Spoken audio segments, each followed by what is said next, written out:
The egg industry would rather blame the bacon or hash browns, railing against this myth that eggs are the most concentrated source of dietary cholesterol.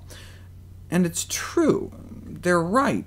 It is a myth. According to the official USDA nutrient database, in a list of the most concentrated cholesterol sources, eggs are not number 1, they're number 2.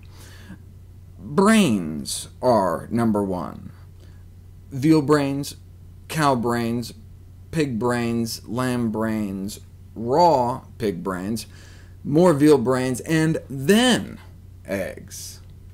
Then more brains, eggs, brains, eggs, brains, eggs, and eggs. The take-home message: if you're going to do veal brains, pan-fried, definitely not braised. What about omega-3 rich eggs? The new type of eggs containing omega-3 fatty acids are still loaded with cholesterol. The director of the Stroke Prevention and Atherosclerosis Research Center notes, the answer is not to feed flaxseed to the chickens, but rather to put it on the cereal and leave the chicken out of the meal.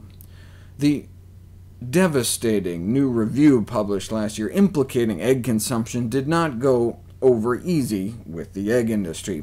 They countered that the overly restrictive 200 mg upper safety limit for cholesterol intake that wouldn't even allow a single egg is only for people at risk for heart disease, to which the lead researcher replied, most everyone is at risk of vascular disease. The only ones who could eat an egg yolk regularly with impunity would be those who expect to die prematurely from non-vascular causes. In other words, his famous, the only people who should eat eggs regularly are those with a terminal illness, because at that point, who cares? You're going to drop dead anyway. In their landmark review, they conclude that waiting until your first stroke, heart attack, or diabetes diagnosis to avoid eggs is too late.